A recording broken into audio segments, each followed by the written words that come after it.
Agenda ಇದೆಯಾ? ಖಂಡಿತವಾಗಿ ಕಾದು ನೋಡಿ. ನಾವು ಯಾವತ್ತೂ ಪಾಸಿಟಿವ್ ಅಜೆಂಡಾ ಜೊತೆಗೆ ಬರ್ತೀವಿ. ಸರ್, ಕಾಂಗ್ರೆಸ್ ಮುಖಂಡರು ಸರ್, ಹೈಕಮಾಂಡ್ ಅವರು ರಾಹುಲ್ ಗಾಂಧಿ ಸೇರಿದಂತೆ ಈ ಬಾರಿ ಕರ್ನಾಟಕದಿಂದ ಕಾಂಟೆಸ್ಟ್ ಮಾಡ್ತಾರೆ ಅಂತ ಪ್ಲ್ಯಾನ್ ಇರುವಂಥದ್ದು ಇದೆ ಸರ್. ಅವ್ರಿಗೆ ಬಿಟ್ಟಿರುವಂಥ ತೀರ್ಮಾನ, ನಾನು ಅದ್ರ ಬಗ್ಗೆ ಹೇಳಿ. ಪ್ರಜಾಪ್ರಭುತ್ವದಲ್ಲಿ ಯಾರು ಎಲ್ಲಿ ಬೇಕಾದರೂ ನಿಲ್ಬೋದು. ಅವರಿಗೂ ಇಲ್ಲಿ ನಿಂತು ಗೆಲ್ಲಬಹುದು ಅನ್ನೋಂಥ ವಿಶ್ವಾಸ ಇದ್ರೆ ಬರಲಿ. ಕರ್ನಾಟಕದ ಜನ ಸರಿಯಾದಂಥ ಆತಿಥ್ಯವನ್ನು ನೀಡ್ತಾರೆ. ಸರ್, ಕೆನರಾ ಕ್ಷೇತ್ರದಲ್ಲೇ ನಿಮ್ಮೆದುರಿಗೆ ನಿಂತ್ಕೊಂಡ್ರೆ ಖಂಡಿತವಾಗಿ ಸ್ವಾಗತ ಇದೆ.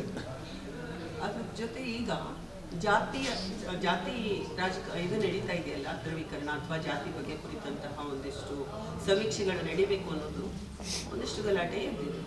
ಇದರಿಂದ ಇದು ಕಾಂಗ್ರೆಸ್ಸಿನ ಷಡ್ಯಂತ್ರ. ಇದು ಮೊದಲಿಂದನೂ ಕೂಡ ಜಾತಿಯ ಹೆಸರಿನಲ್ಲಿ ಸಮಾಜವನ್ನು ಒಡಿತಕ್ಕಂಥದ್ದು ಮತ್ತು ಜಾತ್ಯತೀತತೆಯ ಘೋಷಣೆ ಆಗ್ತಕ್ಕಂಥದ್ದು, ಈ ಎರಡೂ ವಿರೋಧಾಭಾಸಗಳನ್ನು ಕಾಂಗ್ರೆಸ್ ಮೊದಲಿಂದನೂ ಮಾಡ್ಕೊಂಡ್ಬಂದಿದೆ. ಇಷ್ಟು ದಿವಸಗಳ ಕಾಲ ಜಾತಿ ಇತ್ತು, ಈಗ ಉಪಜಾತಿಗಳು ಶುರುವಾಗಿದೆ.